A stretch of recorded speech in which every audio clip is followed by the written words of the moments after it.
En manchette ce soir, nouvelle journée de grève pour les travailleuses de centre de la petite enfance. Des CPE ont ouvert leurs portes seulement à midi. La passerelle suspendue du parc national d'Aiguebelle sera finalement réparée. Une première mosquée en Abitibi-Ouest. Et l'Abitibi-Témiscamingue, deuxième région la plus généreuse pour la guignolée des médias.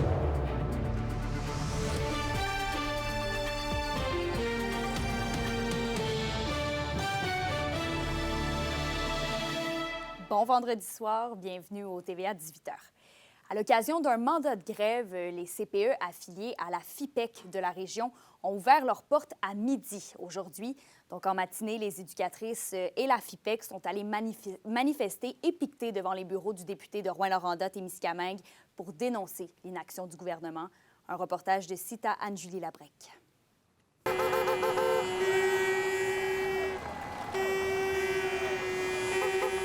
Les éducatrices en centre de la petite enfance, affiliées à la FIPEC, sont une fois de plus sorties dans les rues pour dénoncer que les négociations sont encore au même point que l'année dernière. Mais on est venu ici, nous, pour donner à Daniel Bernard, député à la CAQ, un cadeau.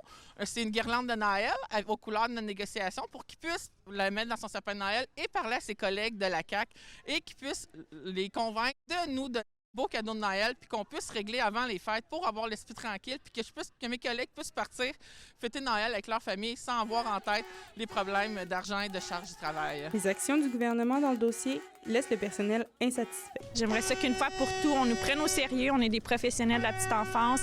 Il est temps que le gouvernement se réveille puis nous accorde l'importance qu'on mérite et qu'on réclame depuis déjà plusieurs années. Certaines éducatrices sont au bout du rouleau. Je vais t'avouer que personnellement, je pense parfois à me réorienter dans d'autres choses. La charge de travail est énorme. Présentement, je suis dans un groupe de 4 ans. J'ai 10 enfants à ma charge. Dans ce groupe, j'ai 4 enfants à besoins particuliers. On avait fait une demande au gouvernement et j'ai su cette semaine que le soutien qu'on avait fait la demande avait été refusé. Fait qu'on essaie de voir les possibilités, de voir qu'est-ce qu'on peut faire dans cette situation-là, mais je vais t'avouer que je suis fatiguée. Je suis contente de voir mes cocos le matin, mais j'essaie de voir qu'est-ce que je peux faire de plus. Puis malheureusement, sans ce soutien-là, je vois pas malheureusement qu'est-ce que je peux faire de plus, là. Malgré les impacts de la grève, le support des parents se fait sentir. Aujourd'hui, j'ai dû prendre congé pour m'occuper d'Olivia, étant donné que mon conjoint est à l'extérieur. Et les éducateurs, ils font un excellent travail, donc je pense qu'ils sont essentiels, que je les soutiens là-dedans. C'est à 83 % que les éducatrices de CPE de la région ont voté en faveur de 6 journées de grève supplémentaires si elles ne trouvent pas des ententes avec le gouvernement. Les dates restent à venir. C'est à Anne-Julie Labrec, RNC Nouvelles, Rouyn-Noranda. Fermée depuis plus d'1 an, la passerelle du parc d'Aiguebelle sera finalement réparée et va réouvrir d'ici le printemps prochain.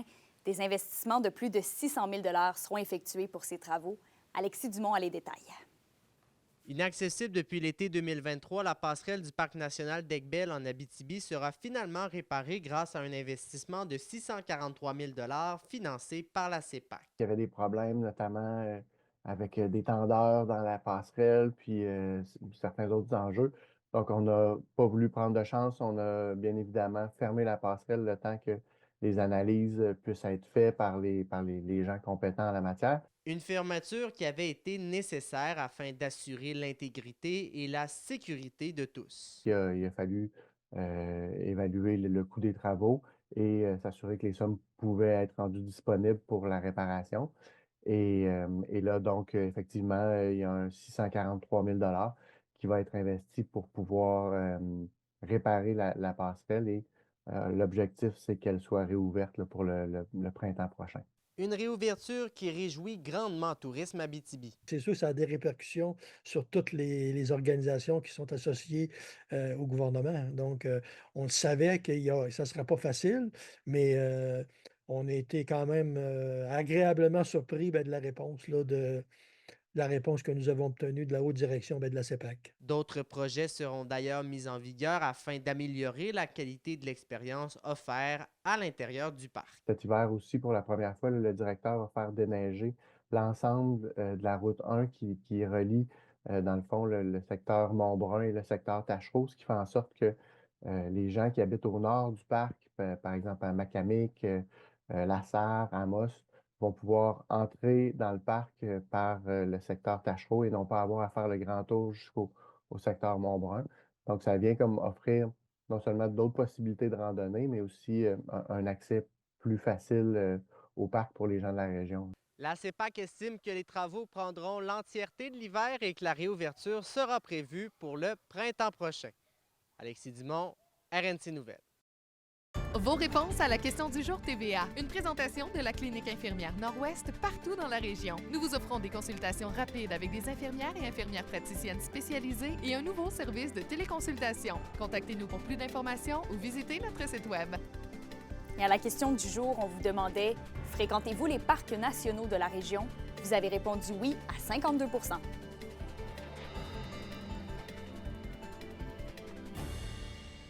Dans un autre dossier, c'est aujourd'hui que la Sarre inaugure sa toute première mosquée. Alexandre, vous êtes allé visiter l'endroit et il y en a qui sont très fiers de ce nouveau lieu de culte. Oh que oui, et j'ai eu la chance de rencontrer ceux qui ont rendu cette aventure possible, dont Sylvain Trudel de la Grande Séduction Abitibi-Ouest. Il m'a raconté d'où vient cette idée de créer une première mosquée en dehors de Rouyn-Noranda et de Val-d'Or. Écoutez bien ça, au mois de mars cette année, une infirmière de la Sarre établie avec sa famille depuis peu a décidé à contre-cœur de quitter la région. Et la raison était simple, il n'y a pas de mosquée à la Sarre. La Grande Séduction fait des efforts immenses afin d'attirer les nouveaux arrivants en Abitibi-Ouest. Quand ils ont vu que le manque de lieux de culte devenait un problème pour la rétention de la population, ils se sont dit « c'est la dernière fois que ça arrive ». À peine quelques mois plus tard, la première mosquée de la Sarre ouvrait ses portes. Voici un reportage que j'ai préparé pour vous. Située en plein cœur de la ville, la mosquée de La Sarre accueille depuis le mois d'août près de 50 fidèles par jour. Un cadeau pour la communauté musulmane actuelle, mais également pour tous ses futurs encore à venir.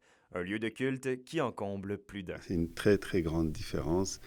On dirait on se sent chez nous. On ne sent plus étranger ou loin. Et puis c'est à beaucoup de dimensions. Et puis cette mosquée vient consolider cette intégration et cette présence et ce vivre ensemble. Et très content d'avoir ce joyau avec vraiment une plus grande facilité. On n'imaginait même pas que ça aurait été trop facile comme ça. Pour El Fakir et Yaya, le cœur est à la fête. Fini les allers-retours à Rouyn-Noranda pour vivre sa culture pleinement. C'est une joie de voir les gens qui viennent se recueillir chaque jour, les 5 prières et la prière en masse du vendredi. Et les gens sont vraiment contents. J'étais vraiment triste, je le faisais à la maison, mais comme c'est pas ça. C'est sûr qu'il y a un esprit, il y a une énergie, c'est tout simplement beau. Selon Sylvain Trudel de la Grande Séduction, la collaboration avec la ville de La Sarre et les donateurs locaux a fait toute la différence dans l'élaboration rapide du projet. Se donner cette infrastructure essentielle-là et faire qu'une grande partie de nos nouveaux arrivants puissent ajouter à leur environnement social une infrastructure comme ça qui leur permet d'avoir une vie et d'envisager une vie à long terme en Abitibi-Ouest. Parce que tout le monde voit à l'horizon où on s'en va. Tout le monde voit que c'est nécessaire et on avance. Yaya est pour sa part d'avis que la nouveauté d'une mosquée en Abitibi-Ouest peut certainement susciter la curiosité. À ce sujet, des journées portes ouvertes sont déjà prévues pour le nouveau centre. On peut aussi voir de l'autre côté qu'effectivement c'est une mosquée qui est là, mais les gens aussi ont besoin de comprendre. Et puis c'est quoi la quintessence, c'est quoi vraiment le but et l'objectif de cette mosquée. On fait partie intégrante de la Sarre, puis nous sommes vraiment, on se sent vraiment chez nous ici. L'immigration, qui est un sujet sensible dans bien des pays, puis on a vu la dernière campagne aux États-Unis, mais nous, l'immigration en Abitibi-Ouest, ça ne nous a pas divisés, ça nous a réunis. Alexandre Cabana, RNC Nouvelles, à La Sarre. Et la guignolée des médias qui avait lieu hier a été un réel succès pour l'Abitibi-Témiscamingue. Grâce à votre générosité, c'est près de 454 000 $ qui ont été amassés aux 4 coins de la région, ce qui dépasse largement le montant de l'an dernier qui était de 320 000 $. D'après le comité organisateur de la campagne régionale, la journée de collecte de rue a permis de faire une grande différence pour chacune des municipalités. Et ce, on se souvient, malgré la tempête. Les Témiscabitibiens ont donc fait preuve d'une grande sensibilité face à l'insécurité alimentaire qui prend de plus en plus d'ampleur. La générosité des gens est incroyable. C'est incroyable, en fait, de voir combien en région les gens sont solidaires. C'est une fierté de voir ça. C'est une fierté de voir que les gens se mobilisent pour faire en sorte que la région puisse vivre un Noël, mais même une année pour tous les gens qui sont présents en région. Les gens qui collectaient étaient présents pour les bonnes raisons. Tout le monde avait le sourire, tout le monde apportait sa petite touche, son petit grain de sel qui faisait qu'on avait du plaisir sur les lieux. Et justement, parlant d'entraide à la communauté, une grande partie de la ville de Val-d'Or s'est donné rendez-vous ce matin à la caserne du service incendie pour l'annuel déjeuner au profit des paniers de Noël. Près de 2000 déjeuners ont été servis et plus de 56 000 $ ont été amassés. Voici ce que Félix Blacquart nous a préparé. Près d'une centaine de bénévoles ont accueilli la foule venue pour le 30e déjeuner des pompiers de Val-d'Or. C'est une très bonne année cette année. On le voit avec l'affluence des gens qui rentrent. Déjà tôt ce matin, là, à 5h30, malgré que le fait qu'on rouvre à 6h, on avait déjà des gens qui rentraient, qui étaient prêts à venir déjeuner. Puis c'est un succès encore cette année, malgré le froid. L'an dernier, l'événement avait amassé 32 000 $. Cette année, l'objectif est de récolter encore plus. Parce que les besoins sont criants. Puis le coût de la vie augmente aussi. Donc les coûts des paniers de Noël pour justement l'achat des denrées, bien, tout coûte plus cher. Donc c'est sûr que le plus d'argent qu'on va récupérer. Notre objectif, c'est vraiment de dépasser l'année dernière. Gaétan Beauchesne, retraité du service incendie de Val-d'Or et membre fondateur de l'événement, se réjouit de voir la communauté présente une fois de plus. C'est bien le fun de voir que le monde s'implique et tout, parce que ça prend le public pour venir. Puis le public, comme on peut voir encore un matin, le public est toujours au rendez-vous. Yves Morissette, autre membre fondateur du déjeuner des pompiers, se rappelle des débuts modestes de l'initiative. Le premier déjeuner, on avait passé des semaines à appeler le monde, s'assurer qu'il allait y avoir du monde qui voulait venir.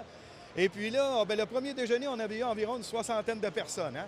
Les clubs sociaux. Oui. Maintenant, ils en servent 6 000, 30 ans plus tard.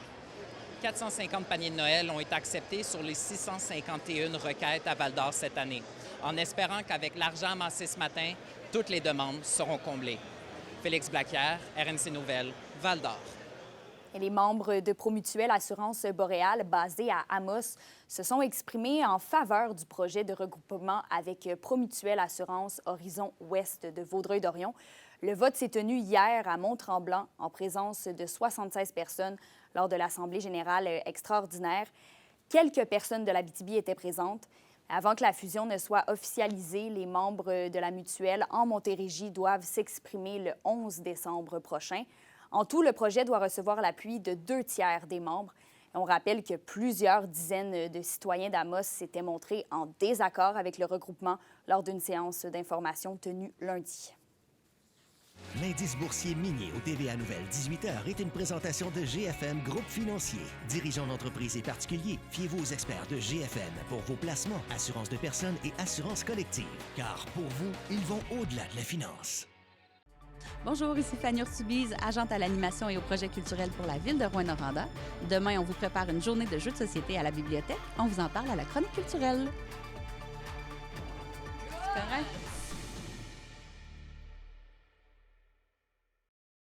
Les SADC de l'Abitibi-Témiscamingue et du nord du Québec vous présentent la bonne nouvelle économique TVA.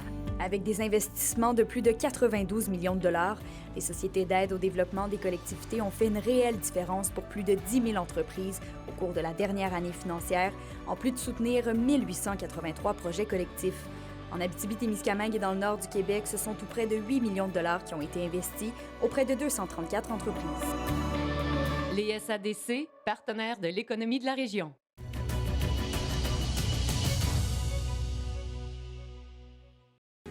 La chronique culturelle vous est présentée par la troupe à cœur ouvert qui vous reçoit avec son spectacle Le Réveillon, présenté du 20 au 22 décembre. Venez réveillonner avec ce spectacle musical et théâtral en formule cabaret. Et au culturel, Justine, la Bibliothèque municipale de Rouyn-Noranda nous invite à sa nouvelle journée de jeu 52 ramasses. Oui, Kimélia, la Bibliothèque municipale de Rouyn-Noranda nous organise une journée complète de jeux en collaboration avec Desbranches et Joux, Code César et Orc&Roll. Demain, c'est une journée complètement bruyante qui vous attend à la bibliothèque. Pas besoin de garder le silence, ça va être une exception parce qu'elle sera entièrement dédiée à la découverte de jeux en famille ou entre amis. Donc ce samedi, rendez-vous à la bibliothèque de Rouyn-Noranda pour l'activité 52 Ramasse qui est entièrement gratuite. Je vous rappelle, c'est une occasion de venir découvrir des jeux à la veille du temps des fêtes. 52 Ramasse, ça va être une journée d'explosion de jeux, on va le dire comme ça. En fait, c'est que la bibliothèque, ça va être la journée où on peut faire du bruit. Il va y avoir des tables aux 4 coins de la bibliothèque pour venir jouer en famille. Il va y avoir l'équipe de Desbranches et Joux qui arrive avec des tonnes de jeux, en fait, excuse-moi. Puis eux vont les mettre à la disposition du public. Il va même avoir un système là, avec des ballons gonflables où vous pouvez demander de l'aide. Il va y avoir des animateurs qui peuvent venir vous expliquer. Il vous manque un joueur, on met un ballon d'une autre couleur. Fait que ça va être vraiment en communauté, plein de jeux de société de toutes les sortes. Et on a également Orc&Roll qui vont venir. Ça, c'est des jeux de rôle. Et on a aussi Code César avec des valises d'évasion. Et il y a aussi une exposition de réalité virtuelle qui s'installe à Val-d'Or. Nouveaux environnements, approcher l'intouchable. C'est comme ça que s'appelle l'exposition, qui est une invitation unique à interagir et à s'émerveiller et à réfléchir autrement sur notre impact et nos connexions avec la nature. Nouveaux environnements, approcher l'intouchable de la commissaire Nathalie Bachand regroupe 7 artistes phares du Québec. Une fois équipés de leur casque de réalité virtuelle, les visiteurs plongent dans un univers surréaliste où 6 portraits distincts se dressent autour d'eux. L'exposition dure 45 minutes pour le visionnement de l'ensemble des œuvres. Je vous laisse une des artistes et la commissaire vous en parler. Mon travail, c'est beaucoup articulé autour de l'installation. Dans mes installations, souvent, j'utilise de la vidéo. Très souvent, j'utilise des sons, des enregistrements pour créer des espaces. Donc, quand j'ai essayé la réalité virtuelle la première fois, j'ai été vraiment complètement attirée et impressionnée par les possibilités que ça offrait de créer un environnement sonore qui soit complètement avec plein d'événements que je pouvais situer où je voulais dans l'espace. Et j'ai été inspirée, entre autres, par des promenades en forêt que je fais. Bien, on espère faire découvrir l'exposition, non seulement l'exposition elle-même, mais la réalité virtuelle créée par des artistes indépendants, parce que c'est pas souvent, la plupart du temps, c'est pas le cas. C'est souvent des boîtes, c'est souvent peut-être de l'ordre du cinéma, plus du documentaire. Donc là, on est vraiment devant des œuvres d'artistes indépendants. Ce qui fait qu'on est vraiment heureux à l'idée qu'une toute nouvelle audience, un nouveau public va pouvoir avoir la chance de découvrir ces œuvres-là et ce type de création-là en particulier. Nos 2 équipes régionales de la LAJMQ seront dans les Maritimes cette fin de semaine. Tous les détails au segment sport après la pause.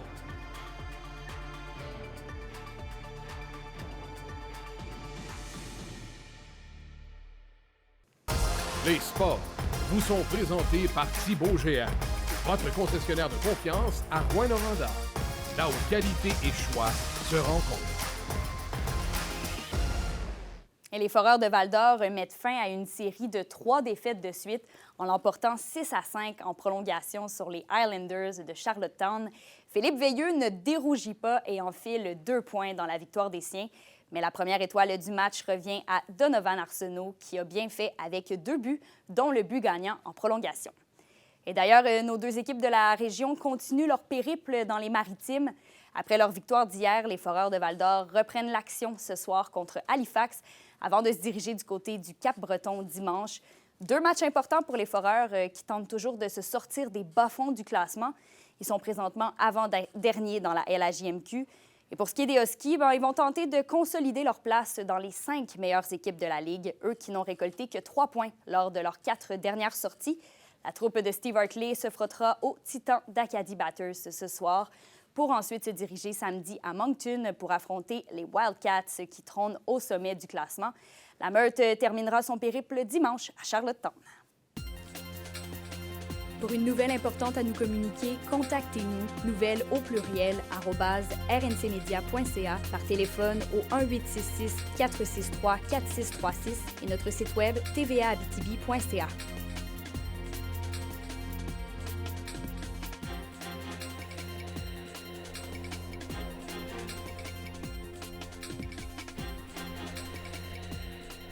La météo.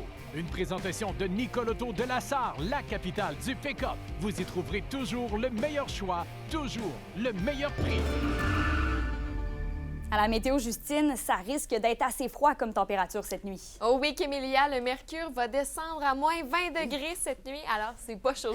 Donc pour ce soir et cette nuit, ce sera des nuages sur tout le territoire. En Abitibi, on aura un 60 de probabilité d'averse de neige et pour le Témiscamingue, c'est un petit 40 de probabilité d'averse de neige qui nous attend et un minimum de moins 19 degrés. En aperçu pour demain, maintenant, c'est le retour du soleil avec quelques nuages aussi. Ça va devenir nuageux en après-midi avec encore des probabilités de neige.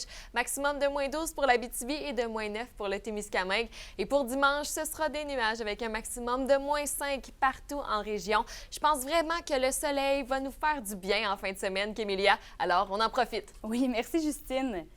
Et pour terminer, en ce vendredi 6 décembre, c'est la Journée nationale de commémoration et d'action contre la violence faite aux femmes. Le tout aussi à la mémoire des 14 femmes qui ont été tuées à la Polytechnique à pareille date il y a 35 ans. Et d'ailleurs, ce soir, à Rouyn-Noranda, le documentaire La peur au ventre de Léa Clermont-Dion est diffusé à l'UQAT. Merci encore une fois d'avoir été à l'écoute cette semaine.